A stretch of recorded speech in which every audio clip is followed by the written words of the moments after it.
Welcome to Buzzed and Baffled, the podcast where the wine is flowing, the stories get weird, and we try our best to keep the chaos to a minimum. Try being the keyword. Before we jump in, a quick behind-the-scenes truth.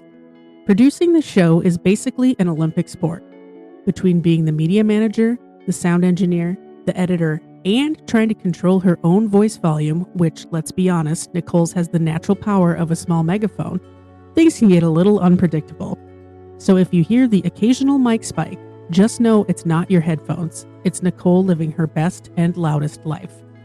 Disclaimer: we're not experts, just two curious humans with wine in hand and an enthusiasm for the bizarre. Some topics may be dark, sensitive, or downright strange, so listener discretion is advised. And remember, everything you hear is for entertainment only, so take the story seriously, just not too seriously. And any opinions shared on this podcast are our own and not reflective of any third party.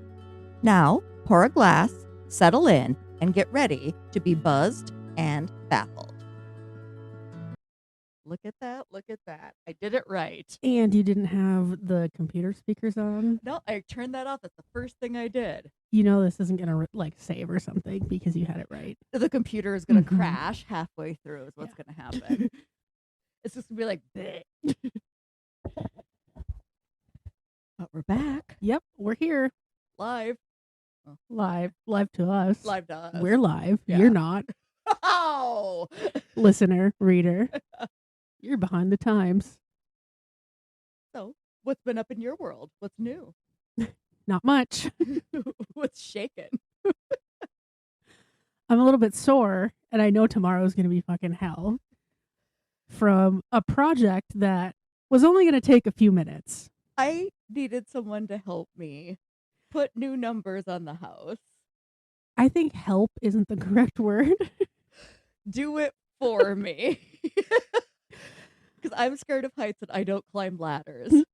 I'm not supposed to climb ladders. Jail Dale, I didn't climb a ladder. Don't worry. I definitely wasn't on an extension ladder at Nicole's house putting the numbers up on her house. On stairs. On stairs. No, it was very solid. I would not have gone up there if there was any chance of No, it was stable. danger. And there was a little bit of swearing involved. A lot of sweating, a lot of swearing, but we got it done. And now it's beautiful. Now you just need some rainbow LED lights behind it So with a cord. And it pulsates Mhm. so that people can see it. Yes, exactly. I'm sure I could find that. And then I just have to get a ladder and then tape it to the back so it pulsates, Mhm. and then run the cord up to the roof Yes. so that the thing is they're getting full sun all day. Mhm. Yep. Now I was thinking, because I sent the picture to my sister and my mom and also to my dad saying, this was just supposed to be a few minutes. Well, I sent up some different messages, Yeah. but then I was like, I should have just climbed on the roof and laid on the roof and done it down. Oh, that would have been a lot easier. Yeah, probably. But also it might have been more danger to get off the ladder onto the roof. Because on the side of your house, I think that's pretty dicey.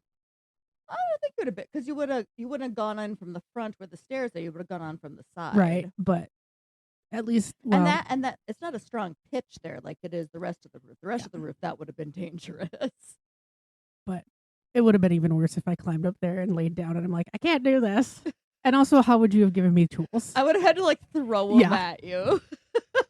We have to create some kind of pulley system. Yeah, I was very sweaty. I'm going to be quite sore tomorrow because I had to Power. brace my body on the ladder, but also try to get leverage. Get enough leverage to push the Mhm. the drill bit into the metal splashing on the side of my roof. Because I'm sure my Uncle Tom did that. I'm sure he used steel. Yeah, it felt like there was a steel plate behind that fascia. I mean, there very well could be. And so I'm like, nothing is moving. Who knows what Tom did? Yeah, who knows? It could be automotive steel for all I know. I know it hasn't rusted though, so it's been holding up for the past 15 But years. it's up. You're good. And now good I to have go. lights. And now when Levi gets there and he tears all the siding off, it's going to be gorgeous. She could not wait for her contractor to put it up for her. I had to do it. I don't want Levi putting that up when I'm not there. Because I would like it to be in the correct spot, and I don't know what would happen. because that is a real crapshoot. That's true. Fair enough. What are we doing today? Today, we are going back in time to the 70s and 80s to one of everyone's favorite sick time game show. Sick time game show.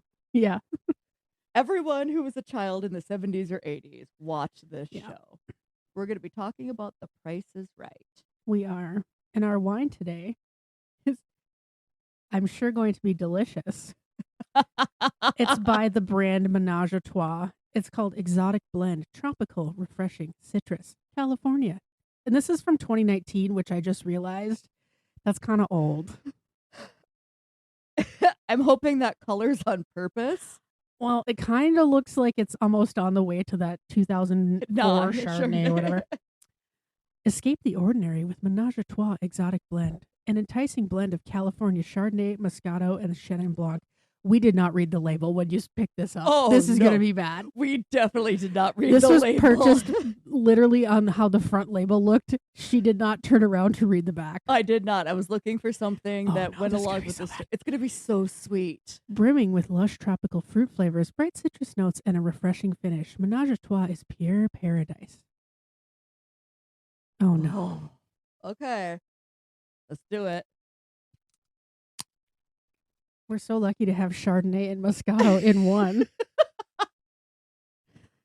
Hopefully the majority is Chenin Blanc. Based on the coloring, I'm going to go with its Chardonnay. What they did is that's a lot. they found the rest of that 2004 Chardonnay and they put it in this bottle. Ooh, Okay. that smells really sweet. This is So it's a very golden Yes. yellow color. So the color itself is pretty, but it screams super oaky. and it's thick. This is thick. What is the percentage of alcohol on this? I don't know. 13.5. Okay. But it looks like it's going to have a heavy mouthfeel. Okay.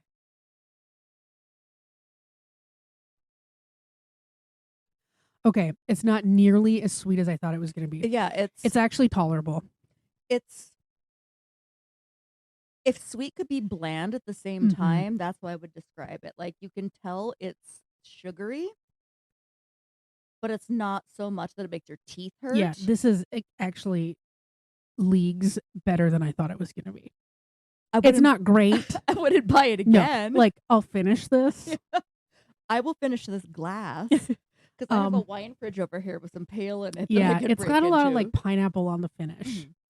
Like I think this would probably be really good with like a spicy Thai dish Yes. Yeah, that would be perfect. because it would balance With it like out some then. peanut butter or Mhm. peanuts in it. Yeah. Yeah.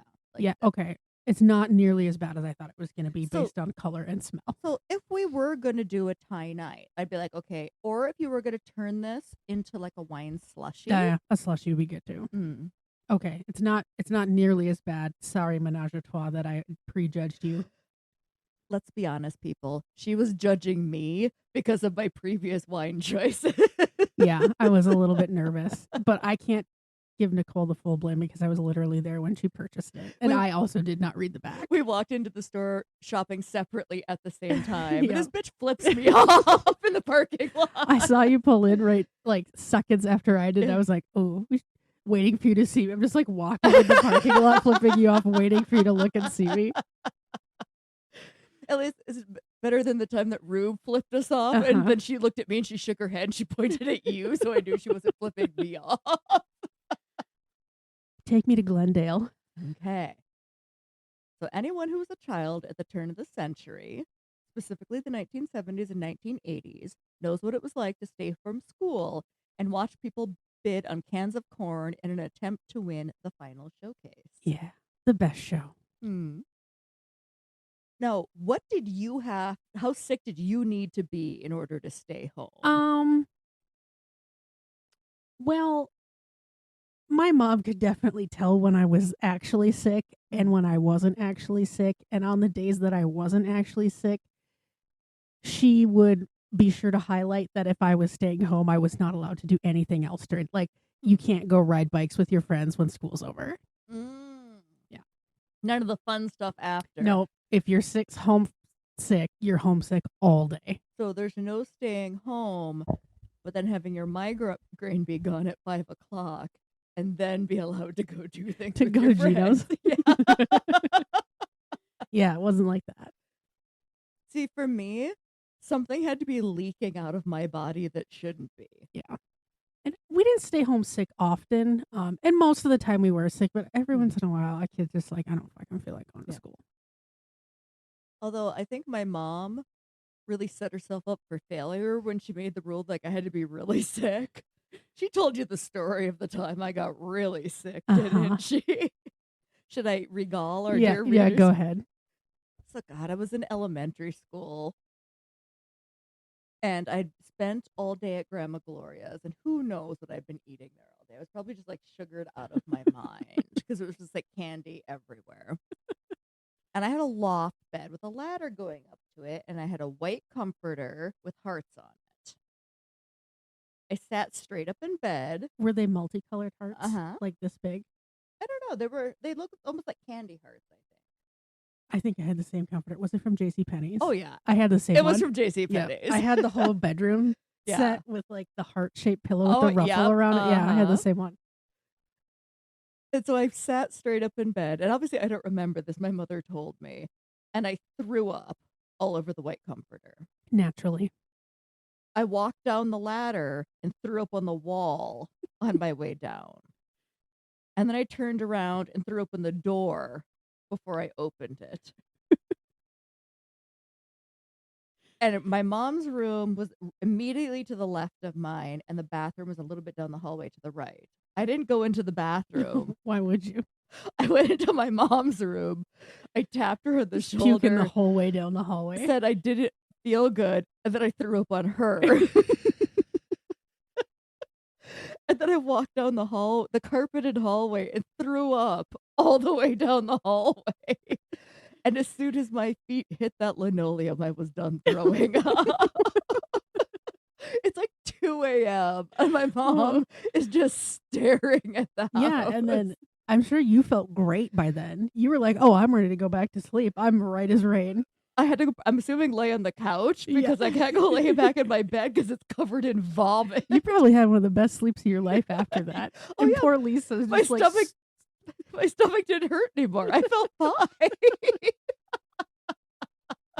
It was shortly after that I think it was responsible for cleaning up my own vomit. Unless, like, I was really sick. Yeah. Poor Lisa. Slaving away. Yeah. But I always had, from then on, a plastic garbage can next to my bed. Not like Lisa, who had the wicker garbage can. Can't have a wicker can. No, it has to have a solid plastic liner if you do. No, just wicker. Well, you can have a wicker garbage can. You can only use it once, though. Yep. I'm also thinking, like, from a sanitation standpoint, I imagine, like, little bits of tissue paper and, like, cotton rongs would get, like, stuck in the wicker. Yeah, you're supposed to have, like, a liner in it. Not just, like, a raw dog in the wicker. Nope, my mom just raw dog in the wicker in her bathroom. I was like, what do you do if you need to puke? And you have to make Sophie's choice. Yeah. Like, you can't do both then. Like, it's a very dangerous game you're playing, Lisa. So you're sitting at home. You got your popcorn/puke bowl. Yep. Cookie dough. Uh-huh. Yep. Taco salad bowl. Yep. Whatever. Need a large bowl. 11 o'clock a.m. comes because that's what time it started. Yep. And it's usually some kind of like giant, weird, minty green Tupperware of some kind. Yeah. It's an unusual color of plastic. Yeah. So today we are going to be talking about the television icon Bob Barker. So this is specifically about The Price is Right, but more about Bob Barker himself. Why do you look so sad, Kyla? Because I know it's disappointing. Are you saying that I'm telling you this story to ruin people's childhood memories? Not you. You would never. I would never do that.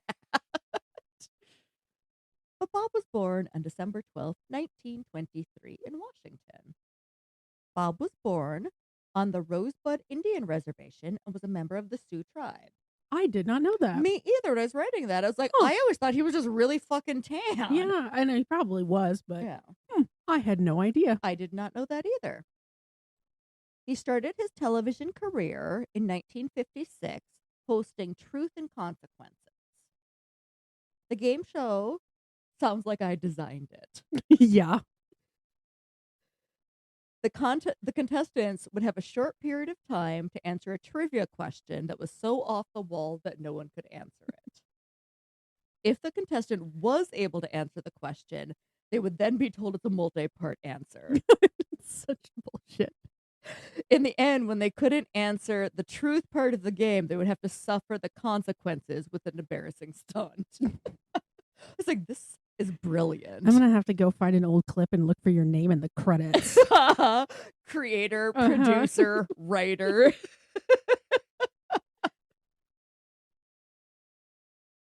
So from 1956, he hosted this show until 1975. That's a long run. Oh, that's longer than I thought it was. Yeah. The Price is Right was a staple of housewives all over the U.S. and the show that Barker is best known for. Fun fact, my friend Mark Verpel was a contestant on the game show. Oh, really? I think he won a car. Really? Yeah, he made it all the way to the end and won a car. Hey, Verve, shout out. I think I found a picture of it, or I'll have to ask him for a picture. Yeah, and then put I'll it up on the website. For 35 years, Bob Barker hosted the show using his bright smile and charm to calm flustered contestants, educate the U.S. on animal rights. Barker may best be known for his animal rights activism. He had the famous closing line, which was, spay and neuter your pets. help control the pet population. Have your pets spayed and neutered. Well, it was close enough. I was the Nicole close. Yep.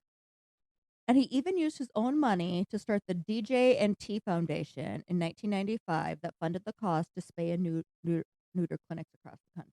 Oh, wow. Many of the staples of the Price of Right game included Plinko, Mm-hmm. the big wheel, which we all love. There's nothing better than watch some old ass grandma try to spin and she wipes out. I was like, did Barker ever have to catch him, or did he just let him biff it?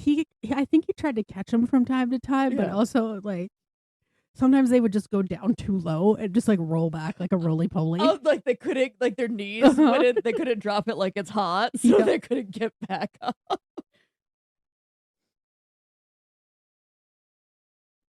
And we also had Barker's Beauties. Yes, we did.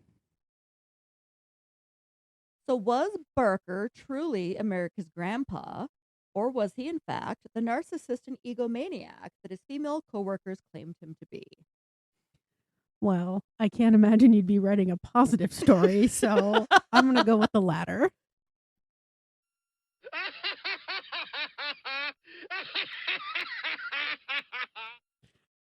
I'll cut that down in post. No, you won't. No, I won't. You're totally going to forget. Oh, we forgot to look and see if you can flag. Oh, well, we can do that after this to see if I can drop pins. This is just us talking about things that we should be doing in like a rehearsal, and we're just doing it live. I usually can tell when there's a big pause, though, because it's a line of silence. And I'm like, oh, I should shorten that. While Barker has an austere appearance, he liked to look like quite the distinguished gentleman. There were dark undertones going on behind the scenes. Barker was married to his wife, Dorothy Jo, since 1945. However, that did not mean he wasn't trying to participate in some hanky-panky backstage. Damn it, Bob. I imagine that it was truly Mad Men style. Oh, for sure. Going on backstage. Yes. In the 60s and 70s. Yeah. It's just like there's like a bar cart. Mm-hmm. People are getting like their butts pinched and yeah. They had a rule backstage that Bob wasn't allowed to leer at the Barker's beauties for more than 10 seconds. That's incredibly specific, and I'm so sad that like the production company or like CBS had to be like, this is your limit. So, like, him and all of the other male workers, which I'm assuming is most of the people working in the show, production after a while put a rule in that the 10-second rule that you can't stare at them That's for still way too long to look at Mhm. somebody. If you think that something must have happened for this rule to be instituted, you would be right. Woohoo. So Diane Parkinson, and that is apparently how you spell her name, so, like, that can't be right. Okay. Started working for The Price is Right as a Barker's Beauty in 1975. There were several Barker's Beauties over the course of the show. There were 25 between 1972 and 2007. Seems like there would have been way more than that. Mhm. Well, they had, like, the ones that were there all the time, like the staples. Yeah, that's true. And then they did have like other up and comer models or something. Yeah. And some of them, I'm sure, only lasted, like, one Mhm. season. The Barker's Beauty role on the show was to be glamorous spoke models, displaying goods and demonstrating how they worked. For our younger listeners, think of someone demonstrating a new product on a TikTok reel. Mm-hmm. Diane was one of the most popular beauties until 1993 when she mysteriously disappeared from the show. And we have a picture of her up on the board, and she's her 75 picture is very Dolly Parton. It's very Dolly Parton. And It's her like helmet hair. Her 89 picture is very, very Baywatch. Yes, it's It's very Lonnie Anderson. I will say though, she kept up with the times, so, like, Yeah, I'll she give did. her that. Yep. Also, that is not a swimsuit I would want to wear on television. That is not a swimsuit I would want to wear at a swimming place. I want to see you get rolled in the ocean wearing that. That would be so far up my ass crack.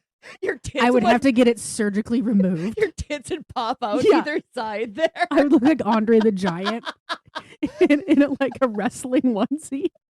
You'd look like, what's his name from the movie Borat? Yep. Yes, I would. That's exactly what I look like.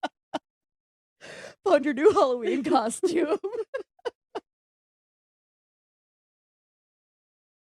Barker merely commented when she disappeared that she left to pursue other interests. However, Parkinson later reported she left due to the stress of her work environment had led to her developing a bleeding ulcer. Oh. So I want to try to us all to imagine my sole job is to stand on stage, push a button, and hold cans of vegetables, Yeah. and maybe drop the Plinko Like thing. flip a tab once in a Yeah. while. But I have stress ulcers that are bleeding, resulting in me needing to leave work. Ugh. It's not the content of my job that's No, causing it's it. yeah, it's not the work I'm doing. Mm-hmm. A year later, Parkinson filed a sexual harassment lawsuit, which I misspelled in here as lawsuit, Last against Barker, stating that in 1989, he began to pressure her with sexual coercion after the death of his wife. And she felt obligated to comply with, as she feared that Barker would fire her from the show. Yeah. So, on one hand, he waited until his wife was dead What a hero. to really, like, start the sexual harassment, like, hardcore, like, lawsuit worthy. Oh. It was less leers and more slaps and tickles now. In his response, Barker admitted that he engaged in hanky-panky, and those are the words he used, with Parkinson, but denied that it was coerced and claimed that it was consensual, stating that the relationship occurred between 1989 and 1991. So he was born, you're better at In the math, 1923. How old was he in 1989? 68? 60, yeah, 67, something So like that. he's trying to say, how old was he? Like 68. That this young blonde girl was really hot for this 68-year-old grandpa. She just couldn't keep her hands off his wrinkly balls. Ugh. Gross. Mm-hmm. In 89, he would have been 66. I'm correcting myself. Okay. He told the news, she told me that I had been so straight-laced that it was time that I had a little hanky-panky in my life, and she volunteered the hanky-panky. Wrong. Would it be like, Mhm. It'd be much more impressive if that was like not the weeniest sounding horn. Lisa did send me it. We Oh, have yeah. to re-record it. We got a lot of shit to do. That'll be post-production Mhm. stuff when we're drunk. Yeah. It'll go great. The best time. Where am I? Barker would have been 70 and Parkinson would have been 45. Did I do my maths wrong? Well, in 89 he was 66. So in 93 he would have been 70. Okay. Yeah, so like he was almost double her age. Mhm. So gross. The producer supported Barker in stated that the lawsuit was nothing but an $8 million shakedown. Obviously. Well, clearly. The producers of the show continued to pay her salary and medical benefits because he paid her a reduced salary and medical benefits similar to payments made to another model when an on-the-job injury prevented her from working. So they were trying to do like a workman's comp kind of Mhm. scenario. Fucking, this place doesn't sound like it has an HR though. No, and it certainly doesn't sound like hush money. No, I mean, not at all. Well, as it definitely wasn't fucking hush money. So just listen to how this goes.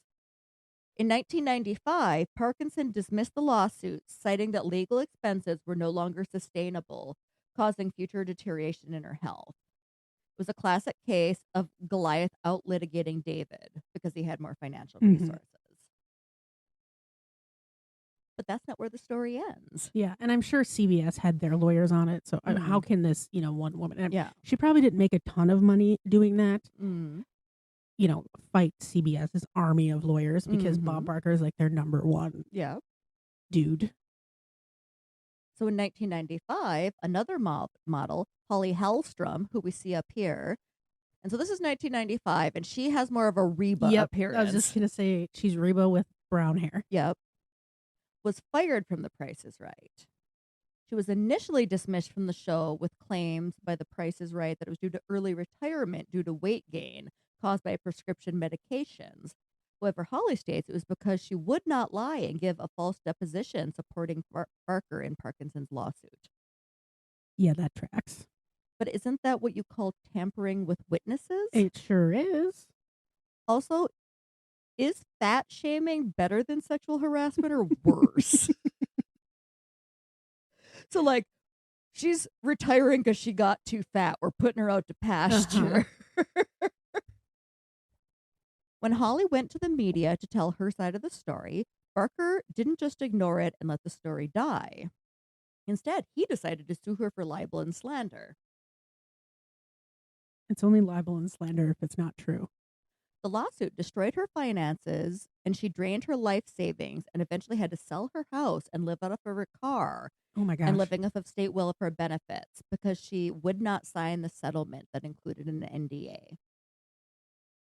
That's sticking bite with your morals. That's like, Mhm. I don't care what it costs me. I'm doing the right thing and I'm Yeah.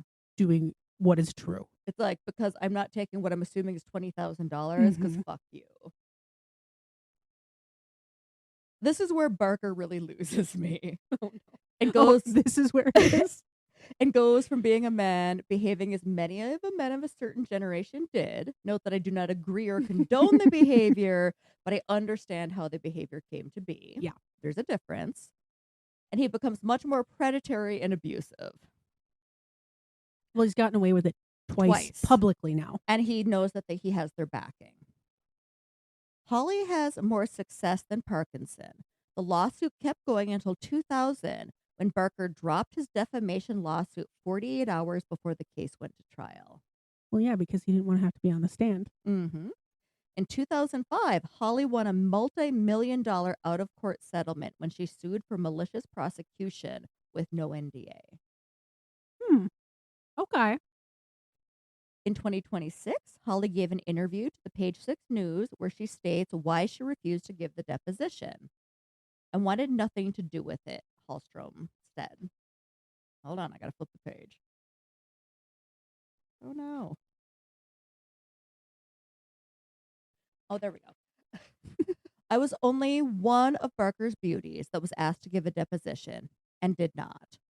I didn't want to commit felony perjury, which is exactly what would have happened had I given that testimony. Of the defamation lawsuit, Holly stated, he dragged me through court for 10 years until I had nothing left. Mm-hmm. See, he's just like, I'm just going to be a dick Yeah. and like try to out. Yeah, he's like, I have unlimited resources. We can do this as long as you want. Yeah. Holly wasn't the only Barker's beauty to feel Barker's wrath and sexism. Several other employees claimed that they experienced retaliation for not complying with deposition requests in retaliation to sexual harassment lawsuits, while others made claims of being fired for hostile work environments in retaliation. Janice Pennington was on the show for 29 years. During her time in the show, she was injured when a stagehand swung a heavy camera, knocking her off the stage and onto a concrete floor. Ooh. She broke her collarbone and tore several ligaments that required surgery. She was not permitted to wear swimsuits after this, as there was a scar that would be visible. Oh my God. She was fired in 2000 after her deposition for ongoing litigation countered statements that Barker had made. This led to a wrongful termination lawsuit, which resulted in a confidential out-of-court settlement. Where is their HR department in all of this? Like, I know HR is to protect the company, but at some point you can't just be doing illegal shit. Well, I mean, if you look at some of the big corporations, though, they do because they protect the machine, because they think they're not going to get caught. They think that we're an exception to the rule of it eventually coming out. And a lot of them are probably just egomaniacs. Like Harvey Weinstein thought he was never going to get caught. And like people were openly talking about it in Hollywood, what he was like. And now he's dying in prison where he belongs. Couldn't happen to a better guy. Kathleen Bradley was fired after she truthfully testified in Hallstrom's lawsuit and after she reported that she herself was groped backstage by a stagehand and that the show's management ignored it. She sued Barker for wrongful termination, and he settled out of court for an undisclosed amount. So we have 4 cases of sexual harassment over at least a decade that were all settled out of court. That's a lot of money to spend on lawyers and settlements. And in the end, many of the settlements were paid for the company that was protecting Barker, which was CBS. However, some of the settlements, such as Hallstrom's settlements, came directly from Barker himself, as he filed the libel lawsuit, not CBS. Oh, okay. It is estimated that the settlement was $3 million. It should be noted that CBS has a long history of struggling with sexual harassment. Because I was like, tippity tap, I wonder how many other problems they've had. And I didn't have to look far. It was like one Wikipedia link clicked. And like, they didn't learn anything from this because this is all in the 80s and 90s. In 2018, CEO Leslie Monves was fired after the New Yorker exposed about a dozen women who filed charges of harassment and retaliation by Monves, who ran CBS for 23 years between 1993 and 2018. Well, yeah, and if the big guy at the top is doing it, everybody can. It's fair everybody game. can. Because you can't cut off the head of the dragon yourself. Yep. In 2022, CBS agreed to pay $30.5 million to the state of New York after it was found that CBS actively covered up Monves' sexual misconduct in order to protect CBS's stock prices. Oh my God. As part of the settlement, CBS was mandated to significantly overhaul their HR practices, reporting mechanisms, and investigatory processes. But now I think they have that Trump patsy in there who's taken over. Yeah, Barry Weiss. No, it isn't. I think there's a lady there now. Yeah, Barry. Her name's it's Bari. Oh, okay. Yeah. And like, I've heard nothing but great things about her. Yeah. Didn't Anderson Cooper leave because he's like, fuck this lady and everything she stands for? I've been reading about it in our very highbrow, truthful reading materials that we subscribe to, called the National Enquirer. I get my best news from that. I still have 2 I gotta read. Yeah, the one you gave me yesterday was from June 22nd. There was a It period was a current one with it too, but I was like, June 22nd. I had like 5, and I was like trying to like power read them like one night. I got down to 2, and then a new one came the next day. So I was reading news that I had already read it. Oh my god. Tell our dear readers what else you messed up this week. Because After Nicole fed me her hallucinogens, hallucinogens, I was trying to type learning curve at work, and I typed LURNING, and I stopped, and I was like, Jesus Christ. Really, Kyla? Learning curve? Oh, it only took like 5 years, but I finally drained the brain Oh. cells. Yeah, so when I read them, the Wernicke's is finally setting in. Now I'm going to become an immaculate speller, and you're not going to understand it. I've always been a really good speller. Not anymore. Of all the things you could take from me, why are you taking my spelling? I want you to know in the last story I typed up, because I did a pod on the psychiatrist from Kyla's last story. Every time I had to type out the word I can't even say it anymore. Hallucinogens. I had to like stop and fix how I was saying it so I could spell it. Yeah, I'm never going to be able to pronounce that word correctly ever again. Hallucinogens. This is like halioparidol. Yeah. Well, Bob Barker sucks, which was sad for all of us to learn. So basically, what do we end up with? A man who grew up in a very patriarchal era of boys will be boys. Mm-hmm. And he just like burned everything down for those around him. It's so disappointing. So, because I was thinking about like, so it wasn't just him, it was the people building the games backstage. Yeah, it was the entire culture. Yeah, so like the whole thing, except for the Barker's Beauties, was shitty. Yeah. What was your favorite game to watch? Besides Plinko, because Plinko's everyone's favorite. I liked the one where they had to guess the cost of like whatever it was. That's literally the premise of the entire fucking show, Nicole. But like the first part, like you get up there. Okay. Like when you're first, like you get called down. Okay. And they're like, we have this can of corn. And like everyone has to guess, and only the closest person gets to move on. Okay. I hated the end because I thought they were all stupid and not good at guessing the prices. For the showdown? Yep. So like my 8-year-old self was like, obviously that's too high.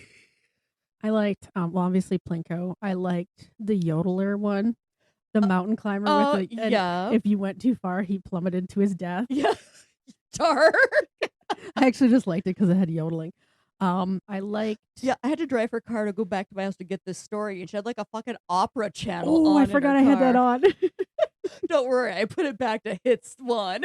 You know, when I was driving home and I had that on, I was like, she's going to rip on me if she ever knows about this. And then I left it on and I was like, yeah, take my car.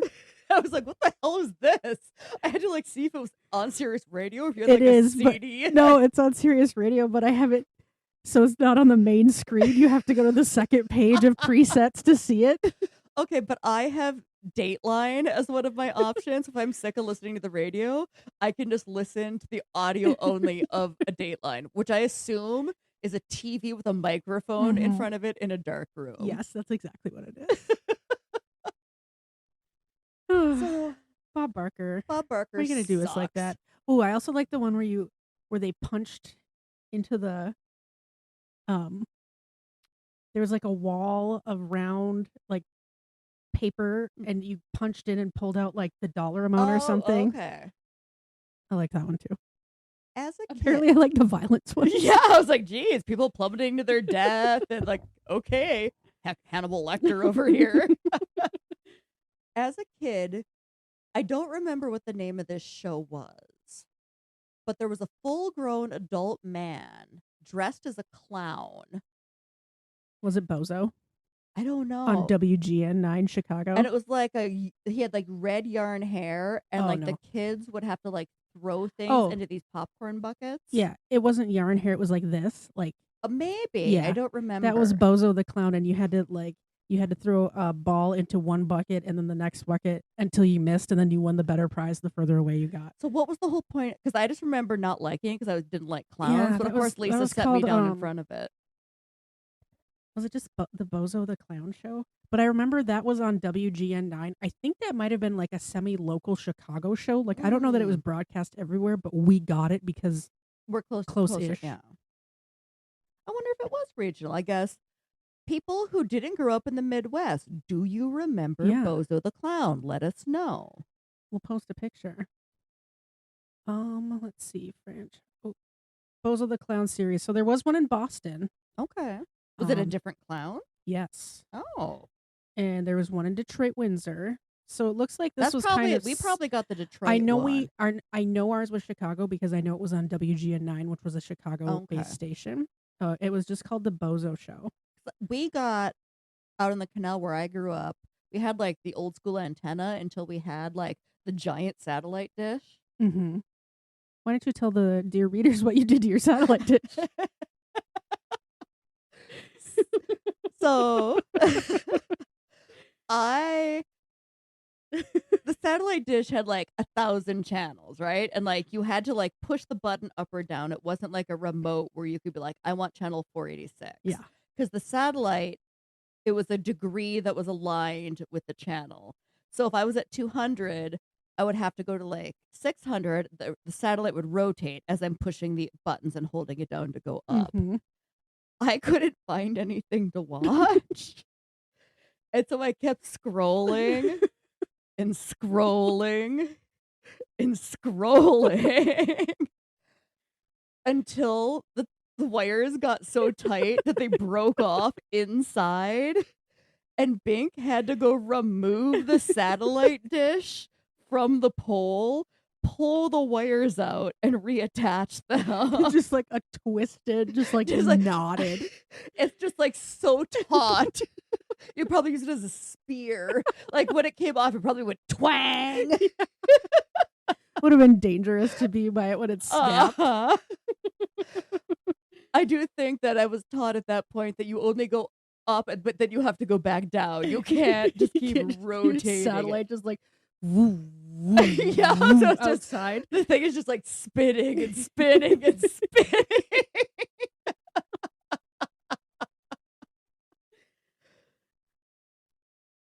Kind of like the summer that they made me drive a stick shift car when I got home from college, and I was just home for the summer. And I've never driven a stick shift before. And I was taught that you leave it in neutral when you put it in, like, turn it off. You put the parking brake on. Well, Bink had driven it after me, and he didn't have it in neutral. So I went and turned the car on, and it lurched forward, crushing the turkey fryer. I didn't know that. I went, well, not my fault because it wasn't in neutral, and I drove away and never said anything. And they didn't know. Is it still a mystery how the turkey fryer got crushed? Probably. It's all right. Lisa and Bink don't listen to this. They don't listen. If she listened to the pod, then she would know. You're going to get a text and she's going to be like, I knew that's what happened to my turkey fryer. Also, one time I was driving the stick shift, and I think I was in fourth, and I dropped it into first instead of dropping it into third, and I blew a cylinder. Whoopsie doodles. And I think this car only had like 3 cylinders to begin with. It's like a little it's like a Festiva or something. But I got that car to 60 miles an hour on the 1 or 2 cylinders I did have. Of course you did. It's just like, as I'm flying down the canal. And I remember I couldn't get it started in first if I wasn't on an incline. So I had to pick my route where I was only stopping when I was going downhill. And it stalled in front of Gino's so many times I would cry because I couldn't get it to cross the street. It had the touchiest clutch. Even Lisa will say it was very touchy because she grew up on a stick and she had trouble with it. But yeah, like I'm really good with mechanical things. Yeah, that's for sure. As a young person. Yeah, like and extra good now as a not young person. Yeah, like I'm super good with technology and anything mechanical. Yeah.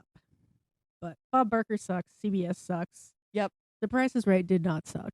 I mean, the people who did Well, I were think there it's sucked. better now, I'm assuming, because I Drew would hope Carey's so. there. I will say, though, I do not like Drew Carey as a host, and I won't watch it. Oh, I mean, I don't watch it because I'm not at home. But, like, I've never heard anything problematic about him. I think he's actually a pretty decent guy. Okay, well, that's good. So maybe they had to be extra careful when they were replacing with the new host because it could not be Bob Barker 2.0. Yeah, and there might be male models on there now, too. Oh, I mean, that would make sense. Like, you know, and they're not wearing swimsuits and stuff anymore. It's like, not, like, sexualized Yeah. like it was in the 80s. Yep. So this isn't a... Well, I still have the crown, so it's not like I can steal it from myself. So what are you doing next week? I am going to do a murder. Are you coming for my crown? I am. You've had it for far, far too long. Okay, that means that I actually have to buckle down and do the German one. Or you could just let me have the crown for a couple days. Well, no, I will, because it'll take me a while to do the German one. Okay. Because I have to watch a whole Netflix documentary because every newspaper that I try to read about is in German, and I can't read it. You can't remember German? I don't remember German. If it was in Latin, I'd be fine. Oh my God. Or ancient Greek. Sanskrit? Yes. If it was hieroglyphics, I'd be golden. Well, to the next pour and the next plot twist.